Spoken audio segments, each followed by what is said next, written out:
My name is Callum, and for as long as I can remember, I've been the afterthought in my own family. My younger brother, Ethan, was the golden child, the one who could do no wrong, the one whose every mistake was met with excuses while I was held to impossible standards. If Ethan forgot to do his homework, it was because he was creative and not meant to be boxed in by rules. If I forgot, I was lazy and irresponsible. If you needed money for something, my parents would hand it over without question. If I needed money, well, why wasn't I working harder? Why wasn't I more like Ethan? I suppose I should have seen it coming. The favoritism, the endless enabling, the way my parents spoke about Ethan as if he were destined for greatness while I was just there. But I didn't. Not fully. Not until I saw the will. It was a rainy Sunday afternoon, and I had stopped by my parents' house like I sometimes did. Not because I wanted to. I had long since accepted that I would never be their priority, but because, despite everything, I still felt an obligation to help them. Over the years, I had covered small expenses here and there, chipped in for repairs, and even helped with their mortgage when things got tight. Not often, but enough that I thought, foolishly, that they appreciated it. That, deep down, they understood I was the one keeping things afloat while Ethan bounced from one failed business venture to the next, burning through every dollar they handed him. I wasn't even looking for it. The will. I had gone into my dad's study to grab some documents for him. He had asked me to, probably because he didn't feel like getting up, and there it was, sitting on his desk. A stack of neatly typed papers with a bright yellow sticky note on top. Finalized will, do not misplace. Now, I don't consider myself a nosy person, but something about it made me pause. Maybe it was the fact that I had been hearing them talk about making things official for months. Maybe it was the way my mother had mentioned, in passing, that Ethan would be set for life.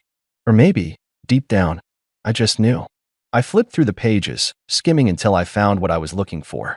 Everything, the house, the savings, the investments, was going to Ethan. My name wasn't even mentioned. Not once. I stared at the paper for a long time, my stomach twisting. It wasn't even about the money. It was the principle. After everything I had done for them, after all the times I had stepped in when Ethan couldn't be bothered, I was still nothing to them. A backup plan at best, a source of extra income when they needed it. But never a son. Never an equal. I could hear my parents talking in the other room, laughing at something on TV. Completely unaware that, in that moment, something inside me had shifted. I put the will back exactly as I had found it, walked out of the study, and sat down on the couch as if nothing had happened. But in my mind, a decision was already forming. They had made it clear where I stood in their lives.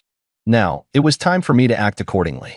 I sat there, pretending to zone out to the noise of the TV, but inside, my mind was racing. I could feel my pulse quicken as the weight of what I had just seen settled in. The lie was so obvious, so blatant, and yet I couldn't bring myself to confront them. Not yet. I wasn't ready to show my hand. I stayed on the couch for a while, silently watching my parents. They were in the middle of a conversation about some new show they were watching, completely unaware of the storm brewing in my mind. My mother, as always, was fussing over some small detail, her hands flitting around like she was orchestrating everything in the room, while my dad was slouched in his chair, half watching, half dozing.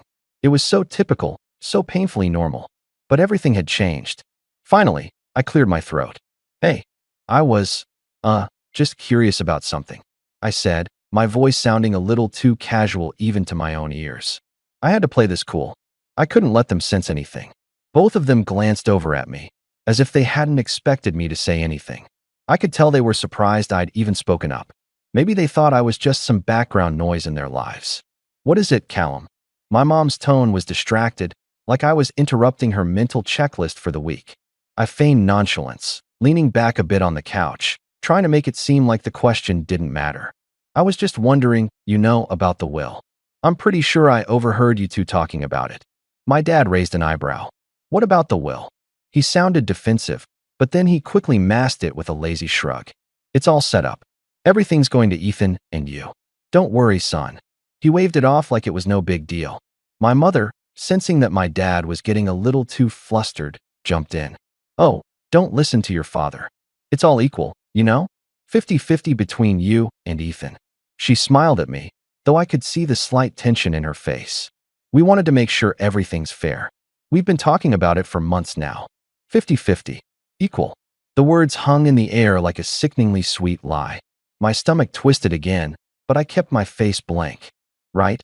I said, nodding slowly, trying not to let my voice betray me. Just wanted to double check.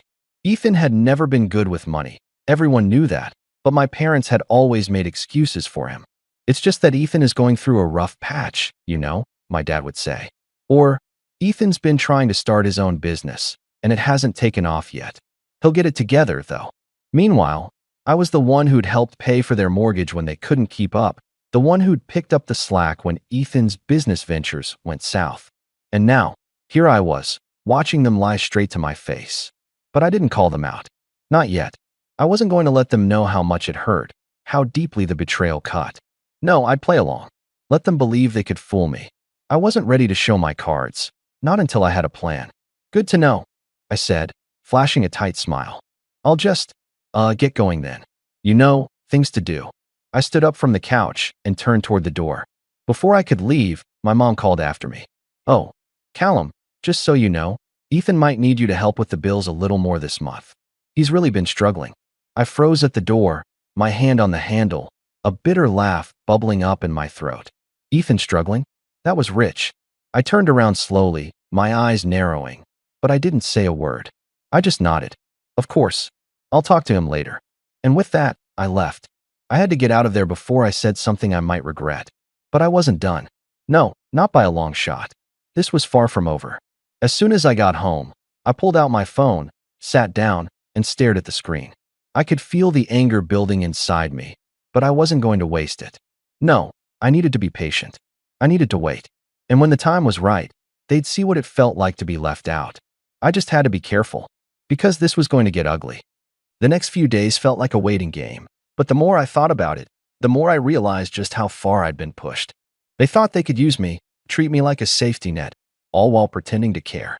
But I was done. I had made up my mind. No more. I knew what I had to do. The first step was to cut the financial ties. It wasn't just the small stuff anymore. It wasn't just me paying for the occasional repair or sending a little extra money for groceries. This was bigger than that. It was time to cancel everything, every last little thing I'd been doing for them. So I started with the most obvious one, the mortgage. It wasn't much, but I had helped out a few times when they were behind. A couple of months, I'd chipped in a little here and there. Nothing major, just enough to make sure they didn't fall behind, enough to make sure they didn't have to ask for help. But now, they didn't need me. They had Ethan, the golden boy. I opened my bank app, stared at the screen for a moment, and then found the automatic payment I had set up for their mortgage. It had always felt like just another way I could be of use to them, but not anymore. I tapped the cancel button, just like that. The payment was gone. I hesitated for a split second, but then I thought about the will. The lies. The way they dismissed me, how they treated me like I was just there to fix their problems while they lavished attention on Ethan, the creative, one who never had to lift a finger. No more. The next step was the utilities. The electricity bill. The water. The gas. I had been covering some of that, too, when they were behind, as I was often the one they'd call when the bills piled up. Callum, could you help with this one? Just this month, they'd ask. And, like a fool, I'd say yes. No more. I pulled out the monthly payments and canceled everyone. It wasn't even about the money anymore. It was about sending a message. I didn't stop there. I thought about the car repairs I'd paid for when their old sedan started having issues, or the countless times I'd sent money when they needed a little extra for groceries, only for them to throw a lavish dinner party for their friends while I was left to scrape by. I went through my records and pulled up every transaction. Everything. If they thought Ethan was going to cover their expenses, then let him. When I finished, I just sat there for a moment, letting the gravity of it all sink in. There was no turning back now. They would have to face the consequences of their actions. Ethan could step up, or they could face the reality of what it meant to burn bridges. But it wasn't just about the money, it was about control. They thought they could manipulate me, make me the invisible one, the one who always had to be there, always had to help. Well, now they'd see what it felt like when that crutch was taken away. I went through the rest of the evening with a kind of calm, detached satisfaction. My parents hadn't even called. They hadn't noticed yet. Ethan probably hadn't noticed either. But they would. They would soon enough. A few days passed in silence, but then came the first message. It was my mom, texting me out of the blue, and it made my blood run cold. Callum, the mortgage is due. No greeting. No small talk. Just that simple demand. It was exactly like I thought it would be. But this time, I wasn't going to help. This time, I was done pretending that they could continue using me as a fallback. I took a deep breath. My fingers hovered over the screen. For a moment, I considered ignoring it. I could just pretend like I didn't get the message. But that wouldn't be satisfying enough. I wasn't going to just leave them hanging. Instead, I replied, I know. You should ask Ethan. I hit send, and then set my phone down on the table, watching it vibrate as if the universe was waiting for them to respond. I didn't care what they said. I didn't care how they tried to guilt-trip me or what kind of excuses they'd come up with. This was it. They had crossed the line. Now, they would have to deal with the consequences of their own actions. But deep down, I knew this was just the beginning. What came next? Well, that was going to be even harder for them to ignore. The seconds felt like hours, the phone sitting on the table vibrating again and again. I waited for a response, but honestly, I knew what would come. They always had a way of twisting things, playing on my emotions, using every ounce of guilt to get me to do what they wanted. It was the same old song and dance. But this time, I wasn't going to fall for it. The phone buzzed again, this time with a message from my dad. The screen lit up with his name, and my heart sank just a little. I wasn't sure what I was expecting, but it certainly wasn't this. Callum, what do you mean by that? This is your family. Why would you not help us? We've always been there for you. There it was. The manipulation. The attempt to make me feel like I was the one who had wronged them. But I had already made up my mind. I wasn't about to let them gaslight me into submission again. I sat there for a few moments, staring at the message, thinking about what I was about to do. There was no more pretending. I couldn't ignore it anymore. I had to confront them. I picked up my phone, fingers trembling just slightly, and replied, keeping my tone as calm and measured as possible. You want to know why? Because you lied to me. All this time, you've been treating me like a backup, like an ATM when it was convenient. You told me that everything was split evenly between me and Ethan, but you left everything to him in the will. That's the truth, isn't it? I waited, heart hammering in my chest as I watched the 3 dots flicker on my screen. They were typing. A moment later, my mom's name popped up, the words cold and distant. What are you talking about? The will isn't about that.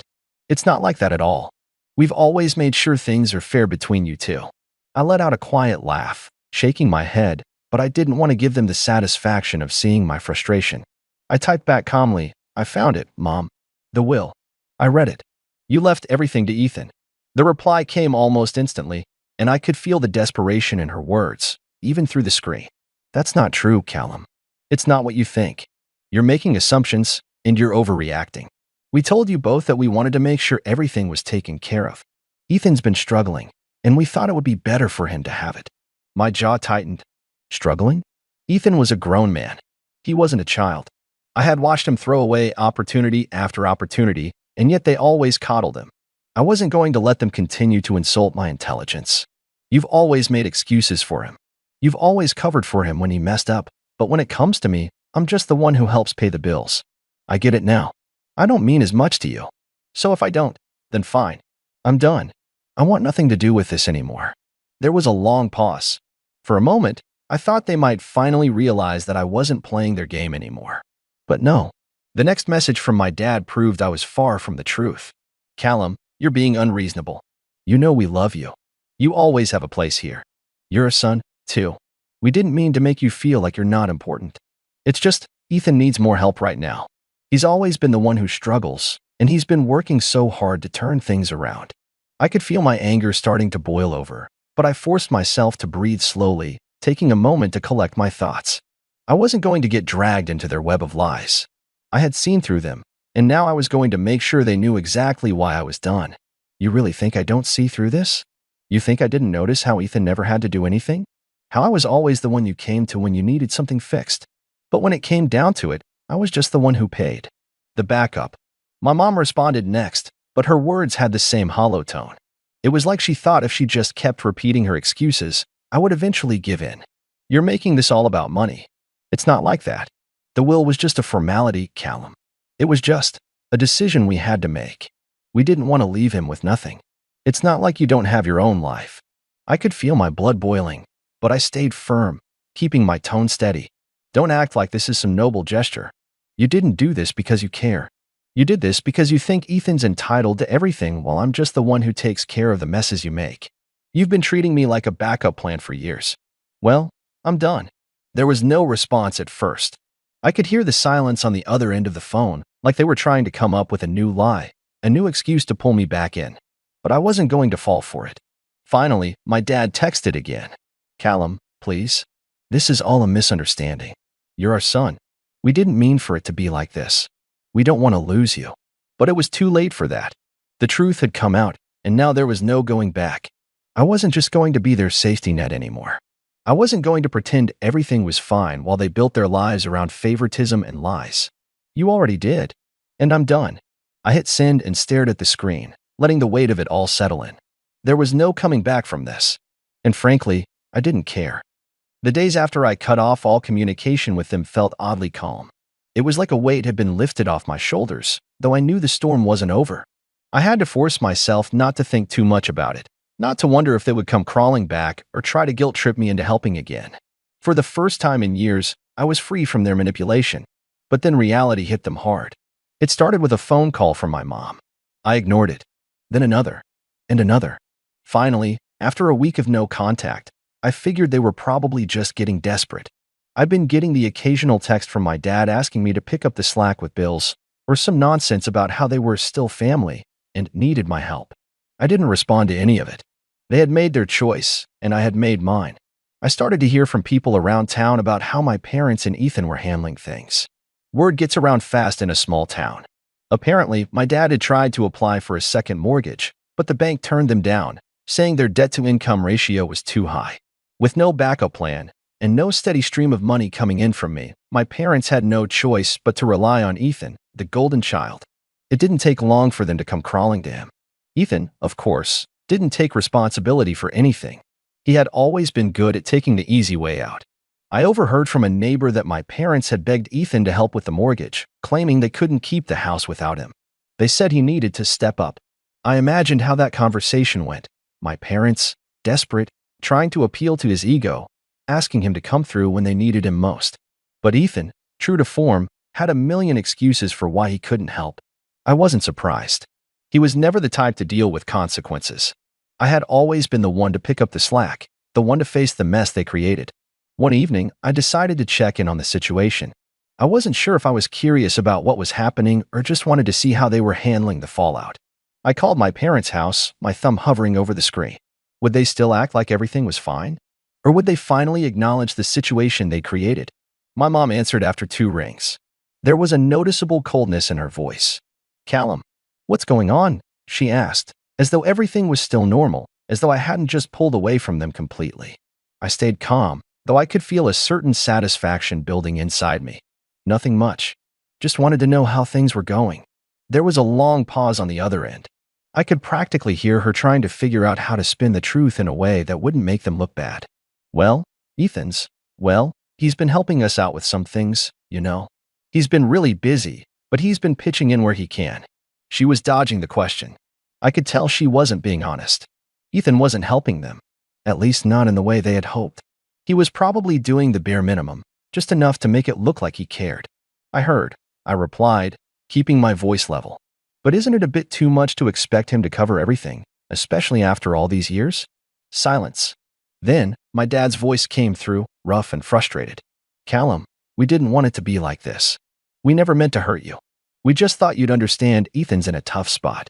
He's struggling. He needs time to get on his feet. We thought it would be easier on him." It was like déjà vu, hearing the same lines they'd used for years. They were still trying to justify it, still trying to make it sound like they had some noble reason for doing what they did. But I wasn't falling for it anymore. "I get it," I said, my voice cutting through their excuses. "Ethan's always been the struggling one, right? And I'm the one who always picks up the slack, who covers for his mistakes. Well, I'm done. He's your responsibility now." My mom's voice wavered. "Callum, don't say that. You're still our son. We didn't want to hurt you. You know we love you, right? We just didn't know how to handle it." I could almost hear the guilt creeping into her voice. I wasn't interested in her apologies anymore. I wasn't interested in the excuses they would continue to make. I was done. "I don't need your love if it's conditional," I said coldly. "If I'm not enough for you, then I don't want anything to do with you." There was a long, painful silence. And then my dad spoke, voice lower, almost pleading. "Please, Callum, we're sorry. This wasn't how it was supposed to go. We were just trying to help Ethan. But it was too late. The truth was out, and there was no going back now. My parents' financial situation was unraveling, and Ethan was nowhere to be found when it came time to face the consequences. My mom and dad were facing the reality of their actions, unable to rely on me, and seeing their golden boy turn his back on them when they needed him most. And as for me, I didn't feel sorry for them. Maybe that makes me sound harsh, but I had spent too many years living in their shadow, putting everyone else's needs before my own, only to be ignored when it mattered most. This was their mess now, and they were going to have to figure it out without me. So, yeah, that's where I am now. I cut them off. I'm done. No more bailouts, no more pretending like I don't see the way they've been treating me all these years.